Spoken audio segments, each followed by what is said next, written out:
Welcome, everybody. My name is John Schmelk. Today's guest, we welcome in the Giants' Chief Commercial Officer, Pete Guelli. Pete, thanks so much for the time.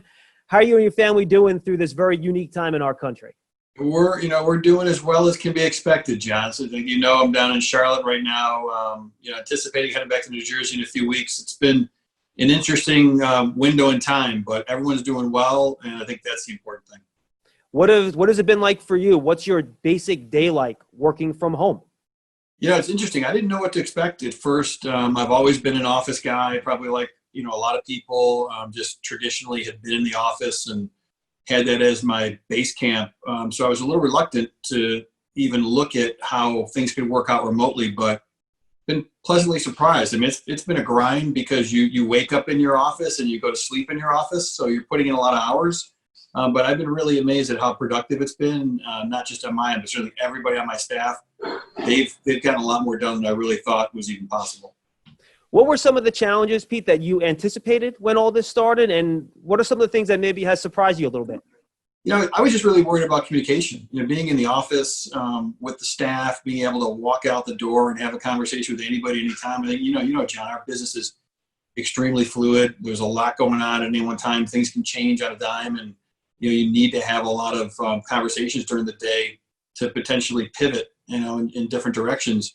I was concerned about that, but it's really been the opposite with the technology available to us, and honestly, with people's schedule and they're just being constantly available to you day, night, weekends. We've been able to bridge those communication gaps and get as many things done, I think, as we need to get ready for the season. We've talked about some of the challenges, but with challenges, sometimes you have new opportunities and you see things that maybe you can apply when things return to normal. What are some of the things, Pete, that you've seen during this process that might change the way the Giants do business? Yeah, it's interesting in general. I think anytime something like this takes place, it forces you to reevaluate and rethink everything. So things are going to change, there's going to be opportunities. I think in our case, it's solidified some things that we were looking at directionally. We were making this direct-to-consumer pivot, right? We were moving in a digital direction as it was. We wanted to really invest in content and grow our platforms and create a direct-to-consumer juggernaut. And I think all this has proven to me is that that's really where we need to be investing moving forward. So fortunately, we had a little bit of a jump on it, and people have been able to be so effective remotely that we've been able to activate around all these platforms. And, if anything, I think it's solidified the direction that we wanted to go in, and we're more committed and more resolute than ever about what we need to do as an organization. With that in mind, what maybe are some of the new things that you think might be in store for the Giants moving forward? Well, it's probably not a big surprise. I mean, those brick and mortar in-person events are going to be a little bit more challenging. We've had some that we just couldn't conduct like we have in the past. So everything's moving to virtual formats. And, we did that around the draft, and we had a tremendous amount of success. We're getting ready to move some other events to virtual formats that, we think are going to be successful. And we're in the process of creating more. What I found through this process is, we're an in-person business, and nothing's better than a game day on a Sunday with 80,000 people in the stadium.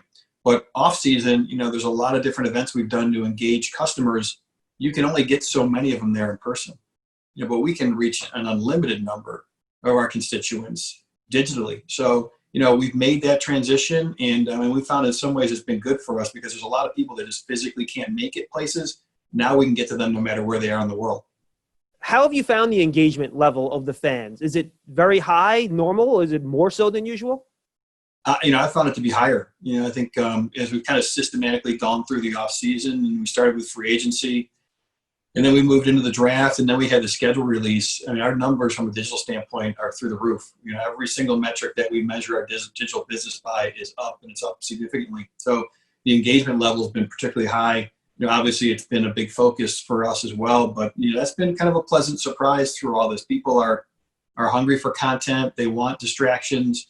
I think it's just, striking the right tone is really important, but we found that our customers have been more engaged than ever.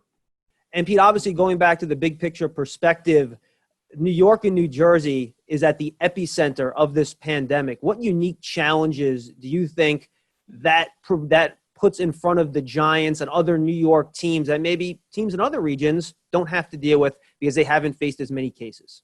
Yeah, I mean, the scale of the National Football League is massive, but the local markets are always critical to your business. And in the tri-state area, we have the largest local market of any team in the National Football League. It's somewhere in the neighborhood of 26 million people. Hmm. Under normal circumstances, that is a massive advantage for us. However, because it's so densely populated and with some of the challenges that we've had, it's more difficult to activate than maybe some other smaller markets might be right now. So that's probably been the biggest difference. Something that's been a big advantage for us has been a little bit more of a challenge. I think that kind of lends itself to the discussion we're having around digital, and making sure that we can still reach people that we need to reach in a massively populated area, even as we're going through this transition and hopefully phasing out, some of these circumstances that we're currently in. But that's what's been interesting to me is trying to navigate a 26 million person marketplace that usually has been, extremely important to our business, but now we have to look at it totally differently. Now, Pete, obviously there's a lot of time here and a lot of unknowns, things that we can never expect might happen between now and September. But right now, as we speak, what's your anticipation of how this pandemic might affect the NFL season moving forward? Yeah, I don't think we know right now, John. I think what we're trying to do is plan for a number of scenarios, but most importantly, as we're trying to check the box on everything that we can control. And I think that's why the league went ahead with free agency, and obviously that went off without a hitch. The draft was incredibly well executed, and we talked about the schedule release. If you don't check those boxes, then there's no way that you can have a season. So I think making sure that we're getting the things done that we can get done that are under our control right now to put ourselves in the absolute best position is what's been really important. We're obviously in lockstep with the league, and we're awaiting guidance from them relative to the season. But right now, we're well positioned, and we're trying to proceed with business as usual as much as we can. How helpful is it, Pete, to see leagues like the NHL, like the NBA, Major League Baseball, either trying to begin their seasons or restart them to see what works, what doesn't, and how can you use them as an example as the NFL begins to plan their strategy to start their year?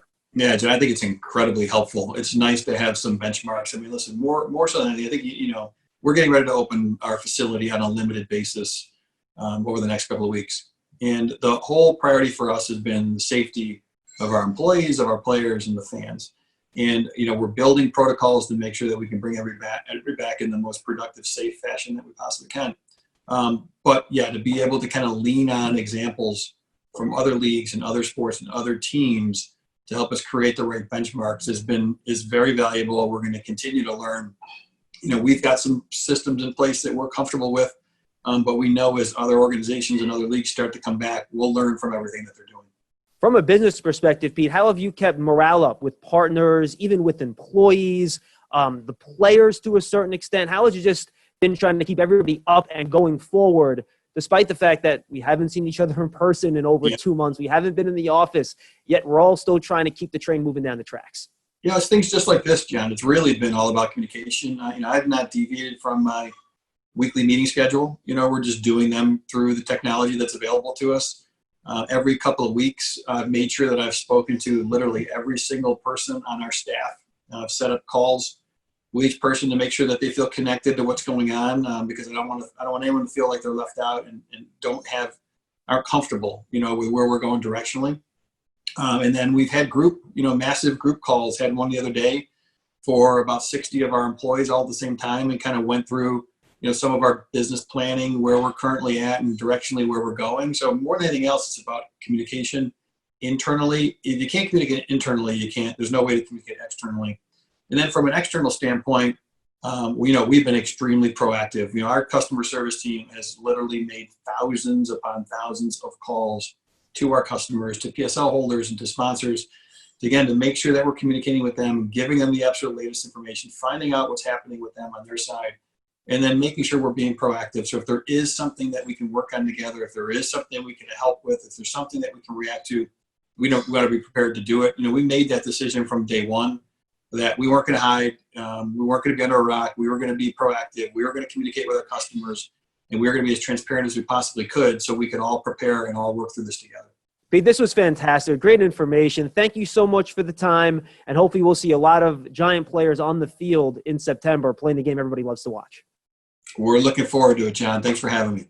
Pete Guelli, he's the Giants Chief Commercial Officer, and this interview was brought to you by Investors Bank, the official consumer and business bank of the New York Football Giants. Thanks for joining us, everybody. Stay safe out there.